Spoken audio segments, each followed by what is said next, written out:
देखिए नेक्स्ट जो टॉपिक है हमारा वो है आयनाइजेशन एंथैल्पी। जैसे प्रीवियस वीडियो में हमने एटमाइजेशन एंथैल्पी पढ़ा था ना, अभी एटम को उसकी क्या करेंगे, गैसेस की स्टेट में पहुंचाने के लिए जितनी हमें एनर्जी की रिक्वायरमेंट थी, ऐसे ही होता है आयनाइजेशन एंथैल्पी। ठीक है, आयनाइजेशन एंथैल्पी क्या होता है, the energy required to remove electron from atom. कोई भी एटम है आपका, ठीक है, मान लीजिए स्कैंडियम का है, टाइटेनियम का है, कोई भी है, उसमें से एक इलेक्ट्रॉन निकालने के लिए हमें जितनी एनर्जी प्रोवाइड करनी पड़ती है उसको क्या बोलते हैं हम, आयनाइजेशन एंथैल्पी। ठीक है, इलेक्ट्रॉन को रिमूव करवाने के लिए हमें जितनी एनर्जी रिक्वायरमेंट है वो क्या कहलाएगी, हमारी आयनाइजेशन एंथैल्पी। आयनाइजेशन एंथैल्पी को हम IE से डिनोट करते हैं। ठीक है, आयनाइजेशन एंथैल्पी। अब देखिए जो आयनाइजेशन एंथैल्पी है भी समझ में आ गया, एटम में से एक इलेक्ट्रॉन निकालेंगे, first ionisation enthalpy, second electron निकालेंगे, second ionisation enthalpy, first electron निकालेंगे उसको बोलेंगे हम फर्स्ट आयनाइजेशन एंथैल्पी, फिर उसके बाद सेकंड इलेक्ट्रॉन निकालेंगे उसको बोलेंगे हम सेकंड आयनाइजेशन एंथैल्पी, थर्ड निकालेंगे तो थर्ड आयनाइजेशन एंथैल्पी, फोर्थ भी निकाल लेते हैं लेकिन वो बहुत रेयरली होते हैं। ठीक है, यहाँ तक ही इलेक्ट्रॉन को हम निकाल सकते हैं क्योंकि उसमें जो हमें एनर्जी है वो बहुत ज़्यादा प्रोवाइड करनी पड़ती है और इलेक्ट्रॉन क्या, जो एटम क्या होता है वो अनस्टेबल भी हो जाते हैं। ठीक है, अब देखिए जो हमारी आयनाइजेशन एंथैल्पी है उसको कुछ एक फैक्टर हैं जो अफेक्ट करते हैं, ये भी हमें पढ़ना है। कई बार पूछ लेते हैं भाई फैक्टर अफेक्टिंग आयनाइजेशन एंथैल्पी बताइए, कोई भी 2 फैक्टर बताइए, या फिर इनमें से ऐसे भी पूछ सकते हैं भाई ऐसे ऐसे हो रहा है तो आप बताइए आयनाइजेशन एंथैल्पी का उस पर क्या इफेक्ट पड़ेगा। ठीक है, अब देखिए फर्स्ट जो हमारा फैक्टर है वो आयनाइजेशन एंथैल्पी किसके इन्वर्सली प्रोपोर्शनल है, साइज ऑफ एटम के। साइज ऑफ एटम का मतलब अगर एटम का साइज बहुत छोटा होगा तो आयनाइजेशन एंथैल्पी बहुत ज़्यादा लगेगी। अगर एटम का साइज बहुत छोटा होगा तो आयनाइजेशन एंथैल्पी बहुत ज़्यादा लगेगी। अगर एटम का साइज बहुत बड़ा होगा तो आयनाइजेशन एंथैल्पी बहुत कम लगेगी, क्योंकि किसका साइन है, इन्वर्सली प्रोपोर्शनल का। अब देखिए एक है ये एटम, ठीक है, ये न्यूक्लियस है और ये इसके इलेक्ट्रॉन्स हैं, इसमें से एक तो इलेक्ट्रॉन को निकालना है बाहर वाले को, ठीक है, और एक ये बहुत बड़ा एटम है, ठीक है, इसमें से इलेक्ट्रॉन को निकालना है, तो ज़्यादा एनर्जी किस में देनी पड़ेगी, छोटे वाले में। क्यों, क्योंकि हमें पता है छोटा किस वजह से है, ये न्यूक्लियस ने इसको बहुत ज़्यादा अपनी तरफ अट्रैक्ट किया हुआ है, और एक ये वाला है न्यूक्लियस से बहुत दूर है, तो इसका इलेक्ट्रॉन निकालने के लिए हमें बहुत ज़्यादा एनर्जी देनी पड़ेगी बजाय कि इसके। जैसे ये एग्जाम्पल ले लीजिए, मान लीजिए अगर 2 फ्रेंड्स हैं, ठीक है, एक की मम्मी तो एक के ऊपर बहुत ज़्यादा नज़र रख रही है, ठीक है, और उसको खेलने जाना है, आप उसको बाहर निकाल के लेके जाओगे तो आपको बहुत ज़्यादा एफर्ट्स करने पड़ेंगे। ठीक है, आपको बाहर निकालने के लिए अलग अलग ट्रिक्स लगानी पड़ेंगी। लेकिन एक वो है जिसकी मम्मी मतलब कोई काम कर रही है या कहीं पर बिजी है, तो इस वजह से वो अपने बच्चे पर ध्यान नहीं दे पा रही है, इसका मतलब वो उसकी पकड़ से बहुत दूर है, इन दोनों के बीच में जो अट्रैक्शन है वो कम है, तो आप आराम से जाओगे, उसको आवाज़ लगाओगे और अपने फ्रेंड को बाहर निकाल लोगे। तो इसमें जो आयनाइजेशन एनर्जी देनी पड़ेगी इसके कंपैरिजन में वो क्या हो जाएगी, बहुत ज़्यादा। जितना ज़्यादा छोटा एटम है उनके इलेक्ट्रॉन का न्यूक्लियस के साथ फोर्स ऑफ अट्रैक्शन बहुत ज़्यादा है, बाइंडिंग बहुत ज़्यादा है, ठीक है, न्यूक्लियर अट्रैक्शन ज़्यादा है, न्यूक्लियर अट्रैक्शन बोल लीजिए या जेड इफेक्ट, दोनों एक ही है। ठीक है, तो इलेक्ट्रॉन को निकालने के लिए बाहर वाले इलेक्ट्रॉन को, कौन से, आउटर मोस्ट सेल वाले, पहले ये निकलेगा उसके बाद ही तो ये निकलेगा। आप किसी मतलब घर में एंटर कर रहे हो तो पहले मेन निकलेगा फिर उसके बाद दूसरा रूम आता है, ऐसे होता है ना। ठीक है, तो बाहर वाले आउटर मोस्ट इलेक्ट्रॉन को निकालने के लिए हमें एनर्जी बहुत ज़्यादा देनी पड़ेगी, किसमें, जिनका साइज छोटा है। अब जिनका साइज बड़ा है, क्योंकि फोर्स ऑफ अट्रैक्शन कम है, इस वजह से इलेक्ट्रॉन को इजीली बाहर निकाला जा सकता है। तो अगर साइज बढ़ेगा, ठीक है, साइज बढ़ेगा तो थोड़ी एनर्जी देनी पड़ेगी, तो एनर्जी क्या कर जाएगी, डिक्रीज। लेकिन अगर साइज घटेगा, साइज छोटा होगा, तो आयनाइजेशन एनर्जी क्या हो जाएगी, ज़्यादा देनी पड़ेगी। ठीक है, इनवर्स प्रोपोर्शन का यहाँ पर साइन है। सेकंड क्या है भाई, एक ये क्वेश्चन पूछ लेते हैं, आयनाइजेशन एनर्जी का ऑर्डर बताइए 3D 4D और 5D में, क्योंकि हम मेनली क्या पढ़ रहे हैं, डी ब्लॉक में 3D 4D और 5D। ठीक है, देखिए अभी हमने इससे प्रीवियस में पढ़ा था, अभी 3D 4D और 5D में 5D का साइज छोटा होता है, मतलब कॉन्ट्रैक्शन आ जाता है, किस वजह से, लेंथेनॉइड की। और उसमें आपसे कई बार ये भी क्वेश्चन पूछ सकते हैं, मान लीजिए कोई 4D का और 5D का, ठीक है, मान लीजिए कोई 4D का कोई एलिमेंट दे दिया और एक दे दिया आपको 5D का कोई एलिमेंट, और दोनों में बोल दिया कि दोनों का साइज ऑलमोस्ट सेम है। ठीक है, दोनों का साइज क्या है, ऑलमोस्ट सेम है। जैसे अपना यूटेरियम ले लीजिए, ठीक है, और अपना लेंथेनम ले लीजिए, और बोल दिया कि और भी कोई से एलिमेंट ले सकते हैं इन सीरीज में से, ठीक है। कोई 4D का उठा लिया और कोई 5D का, लेकिन वो दोनों सेम होना चाहिए अभी, जैसे उसमें सीरीज में आ रहे थे, आगे पीछे वाले का नहीं लेंगे, ठीक है। जैसे यूटेरियम के नीचे ही कौन आता है, लेंथेनम, इनका ले लिया और बोल दिया कि दोनों का साइज सेम है, किस वजह से है, तो आप बोलोगे लेंथेनॉइड कॉन्ट्रैक्शन की वजह से, ठीक है। ऐसे भी क्वेश्चन उसमें से पूछ सकता है। अब हम क्या पढ़ रहे थे अभी, आयनाइजेशन एंथैल्पी है जो हमारा, उसका ऑर्डर क्या रहेगा 3D 4D और 5D में। हमें पता है 3D का साइज, उससे बड़ा किसका साइज था 4D का, और उससे छोटा किसका था 5D का। तो पहले कौन आ रहा है 3D, उसके बाद साइज इसका बढ़ गया 4D का, लेकिन 5D का कम है, तो 5D कहाँ है बीच में और 4D कहाँ है बाद में। तो ऑर्डर क्या हो जाएगा, पहले सबसे ज़्यादा एनर्जी किस में देनी पड़ेगी 3D में, क्योंकि इसका साइज बहुत कम है। फिर 4D आना चाहिए था क्योंकि 4D का बड़ा है, लेकिन 5D उसके ऑलमोस्ट इक्वल है, और लेंथेनॉइड कॉन्ट्रैक्शन की वजह से इनके एलिमेंट्स का साइज बहुत छोटा हो जाता है, इस वजह से 5D कहाँ एग्जिस्ट करेगा बीच में, ये इंपॉर्टेंट है, ठीक है। और 4D का तो इनसे बड़ा है, 3D से बड़ा था और 5D के एग्जैक्ट सेम था, लेकिन इसमें लेंथेनॉइड कॉन्ट्रैक्शन लगती है, इस वजह से इनका साइज और छोटा हो जाता है, इसलिए ये कहाँ एग्जिस्ट करेंगे बीच में। पहले 3D सबसे ज़्यादा एनर्जी, फिर उससे कम 5D में, फिर उससे कम 4D में, ठीक है। ये ऑर्डर इसका रहेगा इलेक्ट्रॉन्स को निकालने के लिए। उसके बाद जो क्वेश्चन आता है हमारा 3D में और 4D में और 5D में, ये डायरेक्ट एक नंबर में आपसे पूछ सकते हैं, ठीक है भाई। 3D में, 4D में, 5D में, इन सीरीज में सबसे हाईएस्ट आयनाइजेशन एंथैल्पी किसकी है, तो 3D में है आयरन की, 4D में है प्लेडियम की, ठीक है, और 5D में है इरिडियम की, ठीक है। आप इसको ट्रिक से ऐसे भी याद रख सकते हो, फीका पड़ा ईरान, ठीक है। यहाँ से ट्रिक बना सकते हो आप कि कैसे याद रखेंगे आयनाइजेशन एनर्जी एंथैल्पी किसकी ज़्यादा है। तो 3D सीरीज में सबसे ज़्यादा है आयरन की, 4D में है पैलेडियम की, ठीक है, और 5D में किसकी है इरिडियम की, ठीक है। याद रखना फीका पड़ा इराक या ईरान, जो भी कर सकते हो, ठीक है। यहाँ से आप इसको ट्रिक याद कर लेना। यहाँ से एक नंबर में पूछा जा सकता है, यहाँ पे और यहाँ से भी। अब देखिए उसके बाद सेकंड फैक्टर है जो हमारा इफेक्ट करता है। पहला फैक्टर तो ये था साइज, भाई साइज बढ़ेगा तो आयनाइजेशन एनर्जी कम होगी क्योंकि लूज है, अगर साइज घटेगा तो आयनाइजेशन एनर्जी बढ़ानी पड़ेगी, ठीक है, क्योंकि हमें इलेक्ट्रॉन को निकालने के लिए ज़्यादा एनर्जी प्रोवाइड करनी पड़ेगी। सेकंड है जेड इफेक्टिव। जेड इफेक्टिव का मतलब क्या है, अगर न्यूक्लियस ने बहुत ज़्यादा स्ट्रॉन्गली इलेक्ट्रॉन को खींचा हुआ है तो आपको क्या करनी पड़ेगी, उतनी ही ज़्यादा आयनाइजेशन एंथैल्पी देनी पड़ेगी। आयनाइजेशन एंथैल्पी उतनी ज़्यादा, तो जैसे जेड इफेक्टिव बढ़ेगा आयनाइजेशन एंथैल्पी भी बढ़ेगी। मतलब आप बहुत ज़्यादा टाइटली अगर न्यूक्लियस ने इलेक्ट्रॉन को बाउंड किया हुआ है तो आपको उतनी ही ज़्यादा एनर्जी प्रोवाइड करनी पड़ेगी उन बॉन्ड को तोड़ने के लिए।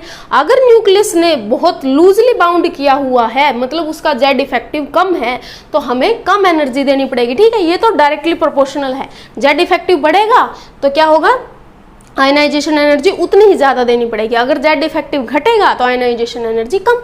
यहाँ पर देखिए जेड इफेक्टिव बढ़ा है तो आयनाइजेशन एनर्जी ज़्यादा देनी पड़ी थी, जेड इफेक्टिव कम हुआ तो आयनाइजेशन एनर्जी क्या है, कम हो गई, ठीक है। यहाँ से क्वेश्चन पूछ सकते हैं। उसके बाद जो थर्ड फैक्टर है वो है हमारा रिपल्शन बिटवीन इलेक्ट्रॉन्स। अब अगर जो यहाँ पर ये इलेक्ट्रॉन घूम रहे हैं, ठीक है, मान लीजिए यहाँ पर जो सेल में इलेक्ट्रॉन घूम रहे हैं, इनके बीच में ही रिपल्शन हो रहा है, तो इनके रिपल्शन होने की वजह से क्या होगा, एक दूसरे से दूर दूर रहेंगे, दूर दूर रहेंगे। तो अगर रिपल्शन बढ़ेगी इलेक्ट्रॉन्स के बीच में तो उतनी ही हमें क्या देनी पड़ेगी, कम एनर्जी देनी पड़ेगी। देखिए यहाँ पर वो हमें जो स्टोरी सुनाई जाती थी ना एकता में बल वाली, अब देखो मान लीजिए इस फैमिली में 5 मेंबर हैं और 5 मेंबर एक दूसरे के साथ बहुत अच्छे से बाउंड है, तो इनके बीच में इलेक्ट्रॉन के बीच में भी तो बहुत अच्छा फोर्स ऑफ अट्रैक्शन। यहाँ तो मान लीजिए मदर के साथ था, अच्छा अट्रैक्शन है तो बाहर वाला आपको निकाल नहीं सकता। अगर आपके फ्रेंड मतलब जो फैमिली है, ठीक है, मदर है, फादर है, सारे आपके भाई बहन हैं, इनमें सब में एकता है तो बाहर वाला आपको आपके इलेक्ट्रॉन मतलब आपके किसी मेंबर को उठा के नहीं लेके जा सकता। लेकिन अगर आपस में ही झगड़ा है, रिपल्शन है, तो इस वजह से क्या हो जाएगा, वहाँ से इलेक्ट्रॉन निकालना ज़्यादा ईजी हो जाएगा, क्योंकि रिपल्शन की वजह से ये अनस्टेबल हो जाते हैं, ठीक है। रिपल्शन की वजह से अनस्टेबल हो जाएगा तो हमें थोड़ी सी एनर्जी प्रोवाइड करनी पड़ेगी और हमारा इलेक्ट्रॉन बाहर निकल आएगा, ठीक है। उसके बाद फोर्थ फैक्टर क्या होता है, स्टेबल कॉन्फ़िगरेशन। स्टेबल कॉन्फ़िगरेशन का मतलब क्या है, अगर किसी एटम की कॉन्फ़िगरेशन D5 है और D10 है। D5 कौन सी थी? जिसमें सिर्फ 5 इलेक्ट्रॉन भरे हुए थे, ठीक है, 1 2 3 4 5। और D10 कौन सी थी? जिसमें 10 इलेक्ट्रॉन भरे हुए थे, ठीक है। ये दोनों क्या है? स्टेबल कॉन्फ़िगरेशन है। अगर ये वाली कॉन्फ़िगरेशन है तो आप एनर्जी लगाओगे तो क्या एटम अपनी स्टेबल कॉन्फ़िगरेशन में से इलेक्ट्रॉन निकालने देगा? नहीं, वो बोलेगा क्योंकि मैं इन दोनों कॉन्फ़िगरेशन में स्टेबल हूँ तो आप मेरे इलेक्ट्रॉन को बाहर मत निकालिए। आपको बहुत ज़्यादा एनर्जी प्रोवाइड करनी पड़ेगी। जब एनर्जी इस लेवल से ज़्यादा आ जाएगी कि भाई अब ये सहन नहीं कर सकता, तब इसमें से इलेक्ट्रॉन निकलेगा, ठीक है। बाय द वे, अगर यहाँ तक एनर्जी आप प्रोवाइड कर रहे हो इसकी स्टेबल कॉन्फ़िगरेशन को तोड़ने के लिए, तो शुरू में इसके इलेक्ट्रॉन यहाँ से निकलेंगे नहीं। तो अगर किसी एटम की D5 और D10 स्टेबल कॉन्फ़िगरेशन है तो वहाँ पर आपको जो आयनाइजेशन एनर्जी है, एंथैल्पी है, वो ज़्यादा लगानी पड़ेगी उस इलेक्ट्रॉन को रिमूव करने में, ठीक है। यहाँ तक भी 4 फैक्टर समझ में आ गया। अभी स्टेबल कॉन्फ़िगरेशन है, उसमें से इलेक्ट्रॉन निकालना मुश्किल हो जाएगा। अगर यहाँ पर D4 होता तो ये ईजिली दे देते, भाई हम स्टेबल तो है नहीं, आप ले जाओ, ठीक है, एक और ले जाओ, ठीक है, 3 बच जाएंगे, ठीक है। लेकिन अगर यहाँ D10 ऐसे होता, D5 होता तो ये इलेक्ट्रॉन को निकलने नहीं देते क्योंकि ये इनमें स्टेबल होते हैं।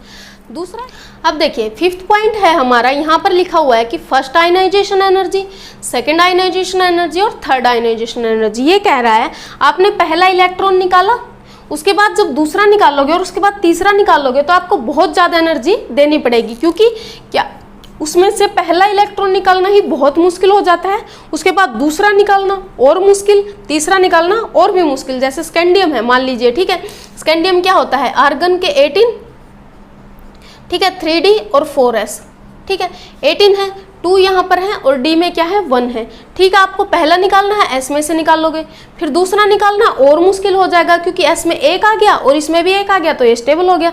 तीसरा निकालना और भी मुश्किल है। मतलब पहला जो इलेक्ट्रॉन आप निकाल रहे हो उसके बाद जो सेकंड निकालोगे और थर्ड निकालोगे तो उसमें आपको एनर्जी और भी ज़्यादा देनी पड़ेगी। तो फर्स्ट और सेकंड क्या हो जाएंगी? ज़्यादा होगी। कई कई जगह पर ये वेरी भी करता है, फर्स्ट वाली क्या हो जाती है? कम हो जाती है, सेकंड ज़्यादा, फर्स्ट वाली ज़्यादा हो जाती है, सेकंड वाली कम भी हो जाती है। वो इनकी स्टेबल कॉन्फ़िगरेशन पर वेरी करता है। अगर किसी की कॉन्फ़िगरेशन फर्स्ट में ज़्यादा स्टेबल है तो वो सेकंड नहीं निकलने देगा, और अगर फर्स्ट निकालने के बाद सेकंड आ रही है तो वो सेकंड ज़्यादा जल्दी से रिमूव हो जाएगा, ठीक है। वो एग्जाम्पल आपके पूछे गए हैं क्वेश्चन में, प्रीवियस में भी पूछे गए हैं, वो हम नेक्स्ट में करेंगे। अब देखिए इसके बाद कुछ एक क्वेश्चन है जो आपसे डायरेक्ट पूछ सकते हैं, ठीक है। अब देखिए जैसे कोई बार डायरेक्ट क्वेश्चन आपसे पूछ लेते हैं, भाई अदर एलिमेंट दे दिए, ठीक है, एक ये है, एक ये है, एक ये है, ठीक है, इन तीनों की आप कंपैरिजन करिए, I2 I3, ठीक है, भाई किसकी ज़्यादा है, क्यों है, इसके पीछे रीजन, ठीक है। एक क्वेश्चन आपसे पूछ लिया जाता है, भाई मैग्नीज की, आयरन की और जिंक की, इनकी जो I3 होती है वो बहुत ज़्यादा हाई क्यों होती है, ठीक है। तो उसका मैं एक का रीज़न बता रही हूँ, सेकंड के आप दोनों खुद करोगे, अगर नहीं आ रहा तो आप कमेंट बॉक्स में पूछ लेना, ठीक है। प्रैक्टिस जितनी ज़्यादा करोगे उतना ही ज़्यादा आपके लिए अच्छा रहेगा। देखिए क्योंकि इनकी जो स्टेबल कॉन्फ़िगरेशन होती है वो 2 में ही होती है। मैग्नीज क्या होता है, देखिए फर्स्ट का दे लेते हैं, भाई मैग्नीज 3 बनाने के लिए और आयरन 3 बनाने के लिए और जिंक 3 बनाने के लिए ये तो एग्जिस्ट ही नहीं करता, ठीक है, ये यहाँ पर तो एग्जिस्ट करता ही नहीं। तो हाई एनर्जी क्यों होती है? क्योंकि देखिए मैग्नीज जो है नॉर्मल स्टेट में वो क्या होता है, आर्गन 18 3d5 4s2, ठीक है। जब आप इसमें से 2 इलेक्ट्रॉन निकालोगे मैग्नीज में से, ठीक है, 18 20 और 25, 2 इलेक्ट्रॉन निकालोगे तो वो कहाँ आ गया? इसकी सीरीज क्या बन गई? मैग्नीज, आर्गन के तो एज इट इज रहे, ठीक है, 3d5 4s0। अब 4s0 है तो d5 हमने पढ़ा था भाई, d5 कॉन्फ़िगरेशन अगर किसी की आ गई तो वो ज़्यादा स्टेबल है। अब d5 में से अगर आपको Mn3 बनाना है, Mn+3 बनाना है तो मतलब D में से इलेक्ट्रॉन निकालना पड़ेगा। और हमने पढ़ा था भाई D5 अगर किसी की कॉन्फ़िगरेशन आ गई या फिर D10 आ गई तो वो ज़्यादा स्टेबल हो जाएगा और उसमें से इलेक्ट्रॉन निकालना मुश्किल हो जाएगा, ठीक है। तो मैग्नीज जब +3 +2 में आ गया तो वो D5 में है। अब अगर उसको +3 में ले जाने की कोशिश करेंगे तो उसके लिए आपको बहुत ज़्यादा आयनाइजेशन एनर्जी देनी पड़ेगी, क्योंकि अब मैग्नीज जो 2 है वो अपनी स्टेबल कॉन्फ़िगरेशन में है। ठीक है, तो मैग्नीज को 2 में से 3 में लेके जाने के लिए आपको क्या करनी पड़ेगी, ज़्यादा आयनाइजेशन एनर्जी देनी पड़ेगी।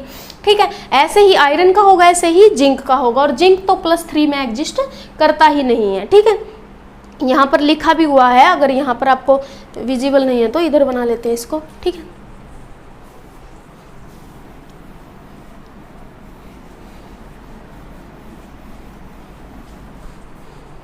क्या लिखा हुआ है भाई, जिंक +3 डज नॉट एग्जिस्ट। क्यों नहीं एग्जिस्ट करता, क्योंकि जिंक +2, ठीक है, जब ये जिंक +2 आप बना रहे हो, ठीक है, यहाँ से देखिए जिंक +2 में क्या है D10, और जिंक +3 जब बनाओगे तो ये D9 बन जाता है।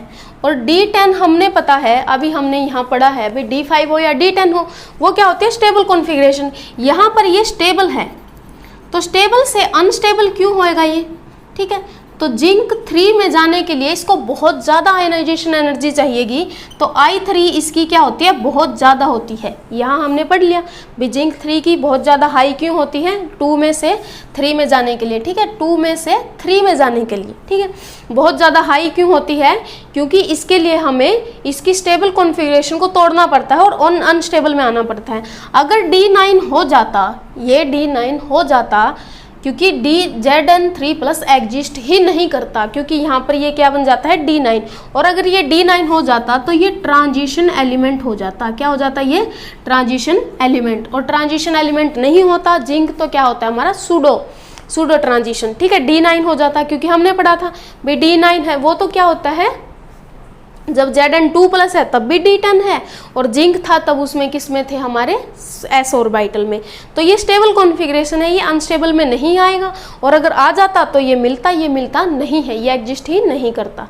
ठीक है, ये क्वेश्चन भी पूछ लिया जाता है। उसके बाद हमारा जो नेक्स्ट क्वेश्चन है वो ये बनता है भाई, जिंक की, कैडमियम की और मरकरी की हाईएस्ट आयनाइजेशन एनर्जी क्यों है। अभी हमने पढ़ा कि जिंक की, कैडमियम की और मरकरी की हाईएस्ट आयनाइजेशन एनर्जी क्यों है, क्योंकि जिंक लास्ट एलिमेंट, कैडमियम भी उसका 4D का लास्ट एलिमेंट, और ये 5D का, इनकी फुली फील्ड कॉन्फ़िगरेशन होती है। इनके D में क्या होते हैं हमेशा, जैसे अभी यहाँ पढ़ा था D10, और S में भी होता है, इसमें भी D10, उसमें F में भी आ जाता है। ठीक है, इनकी फुली फील्ड कॉन्फ़िगरेशन होने की वजह से लास्ट वाले इलेक्ट्रॉन, जिंक, कैडमियम और मरकरी, इनकी फुली फील्ड कॉन्फ़िगरेशन होने की वजह से क्या होता है, इनकी हाईएस्ट आयनाइजेशन एंथैल्पी होती है। उसके बाद नेक्स्ट क्वेश्चन जो आपसे पूछा जाता है वो होता है आयनाइजेशन एनर्जी, कौन सी, सेकंड वाली। ठीक है, कौन सी, सेकंड वाली, क्रोमियम की मैग्नीज से ज़्यादा क्यों होती है। भाई जो आयनाइजेशन एनर्जी है सेकंड, वो क्रोमियम की मैग्नीज से ज़्यादा क्यों है। आपसे ऐसे ही कंपैरिजन करवाएगा, वो डायरेक्ट ऐसे नहीं पूछता what is ionization enthalpy, define that, no, वो पूछता है आयनाइजेशन एंथैल्पी, दो के केस बनाता है। ठीक है, 2 के, सेकंड क्वेश्चन भी पूछ सकता है इसके साथ, जैसे यहाँ पर हमने कंपैरिजन किया है, ऐसे क्वेश्चन आएंगे आपके। ठीक है, तो आयनाइजेशन एंथैल्पी क्रोमियम की मैग्नीज से ज़्यादा क्यों है। पहले तो आपको क्रोमियम का उसका एटॉमिक नंबर पता होना चाहिए, फिर आपकी कॉन्फ़िगरेशन लिखोगे। देखो क्रोमियम की कॉन्फ़िगरेशन क्या होती है, D5S1, ठीक है, 4S1, 3D5 4S1, ठीक है, ऐसे लिखा हुआ है डायरेक्ट, D5 4S1 होती है। तो यहाँ पर जब आप फर्स्ट इलेक्ट्रॉन इसमें से निकालोगे तो फर्स्ट को निकालने के लिए S में से निकलेगा, S निकल के अब ये D5 क्या बन गई हमारी, मोर स्टेबल बन गई। यहाँ पर ये स्टेबल था, लेकिन एक निकलने की वजह से ये D5 आ गया, और D5 उससे भी ज़्यादा स्टेबल है। अब इसमें से क्रोमियम हमने कौन सी निकालनी है, 2 वाली, फर्स्ट वाली तो नॉर्मल आ गई। ठीक है, अब जब दूसरा इलेक्ट्रॉन निकालोगे तो आप किस में से निकालोगे, D5 में से निकालोगे। और हमने पढ़ा है भी D5 हो या D10 हो, वो मोर स्टेबल है, और स्टेबल में से निकालने के लिए आपको बहुत ज़्यादा एनर्जी लगानी पड़ेगी। तो सेकंड, इसकी फर्स्ट तो होगी नॉर्मल, लेकिन इसकी सेकंड बहुत ज़्यादा होती है। क्रोमियम की I2 है, सेकंड आयनाइजेशन एंथैल्पी वो I1 से ज़्यादा है। ठीक है। अभी हमें पढ़ना है मैग्नीज से क्यों होती है। फर्स्ट केस यहाँ समझ में आ गया। अभी इसकी I2 ज़्यादा क्यों है, क्योंकि यहाँ पर स्टेबल कॉन्फ़िगरेशन से इलेक्ट्रॉन आपको निकालना पड़ेगा, और D5 से निकालोगे तो वो क्या बन जाएगा D4, और D4 तो क्या होता है हमारा अनस्टेबल होता है। यहाँ समझ में आ गया। I1 से ज़्यादा कौन सी होगी I2, और ये क्या हो जाती है अनस्टेबल। फिर है मैग्नीज, कंपैरिजन किससे करनी है मैग्नीज से। अब मैग्नीज का देखते हैं, मैग्नीज का कितना है 25, D5 और S2, इसमें से एक इलेक्ट्रॉन निकालोगे D5 और S1। D5 और S1 क्या है, ये तो लेस स्टेबल है। अगर इसमें से हम एक और इलेक्ट्रॉन निकालें, क्योंकि I2 पढ़ना है, ठीक है, ये I1 हो गया, फर्स्ट इलेक्ट्रॉन जब निकाल दिया। अब जब I2 करेंगे तो D5 S1 में से एक इलेक्ट्रॉन निकालेंगे, S का निकल जाएगा, तो क्या आ जाएगा D5। इसकी तो सेकंड आयनाइजेशन एंथैल्पी अगर लगाई है हमने, मतलब इसका सेकंड इलेक्ट्रॉन निकाला है, तो ये D5 बन गई, ये तो मोर स्टेबल है इनसे। लेकिन इसका जब सेकंड इलेक्ट्रॉन निकाला, तो जब हमने देखा भी मैग्नीज में तो हमने सेकंड आयनाइजेशन एंथैल्पी अगर लगाई तो उसका इलेक्ट्रॉन निकाला हमने, तो ये D5 बन गई, ठीक है। D5 बनने से ये ज़्यादा स्टेबल हो गया। लेकिन क्रोमियम में तो जब हमने सेकंड आयनाइजेशन एंथैल्पी निकाली तो वो D5 से D4 हो गया। क्रोमियम में से तो क्या हो गया D5 से D4, और मैग्नीज में क्या हो गया D5S1 से D5। तो यहाँ पर तो स्टेबल कॉन्फ़िगरेशन मिल रही है, यहाँ पर तो क्या हो रहा है स्टेबल कॉन्फ़िगरेशन मिल रही है, लेकिन यहाँ पर क्या मिल रही है अनस्टेबल। स्टेबल से कहाँ जा रहे हैं अनस्टेबल में, इसीलिए ये कहेगा कि मुझे स्टेबल से अनस्टेबल नहीं जाना। यहाँ पर तो जो आयनाइजेशन एंथैल्पी है बहुत ज़्यादा देनी पड़ेगी, लेकिन मैग्नीज ये कहेगा कि मेरे लिए तो बहुत अच्छा है सेकंड अगर तुम मेरे से इलेक्ट्रॉन निकाल रहे हो तो मैं तो स्टेबल हो रहा हूँ, इसलिए ये तो बहुत जल्दी हो जाएगा, इसकी आयनाइजेशन सेकंड इलेक्ट्रॉन ये बहुत जल्दी दे देगा एज कंपेयर टू क्रोमियम के, ठीक है। यहाँ से इस क्वेश्चन को समझेंगे भाई क्रोमियम और मैग्नीज, क्योंकि क्रोमियम की जब सेकंड इलेक्ट्रॉन निकालोगे तो ये स्टेबल से किस में चला जाएगा अनस्टेबल में, लेकिन जब मैग्नीज का निकालोगे तो ये किस में जाएगा अनस्टेबल से स्टेबल में, ठीक है। ये इसके पीछे रीजन है। सेकंड, उसके बाद जो नेक्स्ट क्वेश्चन फिर हमसे पूछा जाता है ये है, यहाँ लिख देते हैं,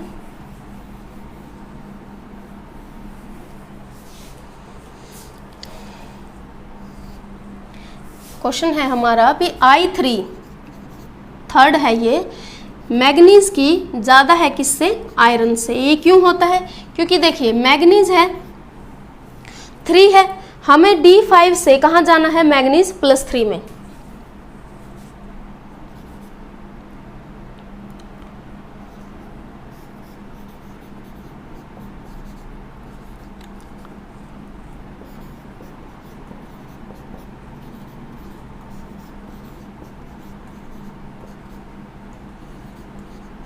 देखिए हमें पूछा गया है भाई I3 मतलब 3 थर्ड आयनाइजेशन एंथैल्पी है वो मैग्नीज की ज़्यादा है किससे आयरन से, क्योंकि देखिए जब मैग्नीज का हम थर्ड इलेक्ट्रॉन निकालेंगे I3 इसमें लगाएंगे तो ये D5 से कहाँ जा रहा है D4, और हमें पता है फिफ्थ जो है हमारी वो ज़्यादा स्टेबल है एज कम्पेयर टू D4 के, तो ये D4 में जाना पसंद नहीं करेगा। ऐसे ही जब आयरन की थर्ड निकालेंगे तो ये D6 था, ये अनस्टेबल था, लेकिन जब D5 में चला जाएगा ये स्टेबल हो जाएगा। ये बोल रहा है भाई मेरा थर्ड इलेक्ट्रॉन निकालने पर मुझे 5 से 4 में ले जा रहे हो, मैं अनस्टेबल हो रहा हूँ, मैं अपना इलेक्ट्रॉन नहीं दूंगा। लेकिन आयरन कहेगा जब तुम मेरा थर्ड इलेक्ट्रॉन निकाल रहे हो मैं D6 से D5 में जा रहा हूँ, मैं स्टेबल हो रहा हूँ, मेरा इलेक्ट्रॉन तुम जल्दी से ले लो, ये ईजिली दे देगा। तो ये तो ज़्यादा एनर्जी लेके देगा और ये कम, इसीलिए मैग्नीज की क्या हो जाएगी आयरन से ज़्यादा। सेम रीजन यहाँ लगेगा, क्रोमियम क्या हो रहा है अनस्टेबल हो रहा है और मैग्नीज क्या हो रहा है स्टेबल हो रहा है, इसलिए मैग्नीज तो दे देगा। ये थी I2 में मैग्नीज ज़्यादा स्टेबल था, लेकिन I3 में आयरन ज़्यादा स्टेबल है, ठीक है। ये रीज़न इनके पीछे हैं। इसके बाद नेक्स्ट टॉपिक हम पढ़ेंगे ऑक्सीडेशन स्टेट, ठीक है। यहाँ तक अगर आपको कोई डाउट हो तो आप कमेंट बॉक्स में पूछ सकते हैं, नोट्स आपको मिल जाएंगे टेलीग्राम चैनल पे, ठीक है। तब तक के लिए पढ़ते रहिए। Thanks for watching, please like share and subscribe my channel. Thank you.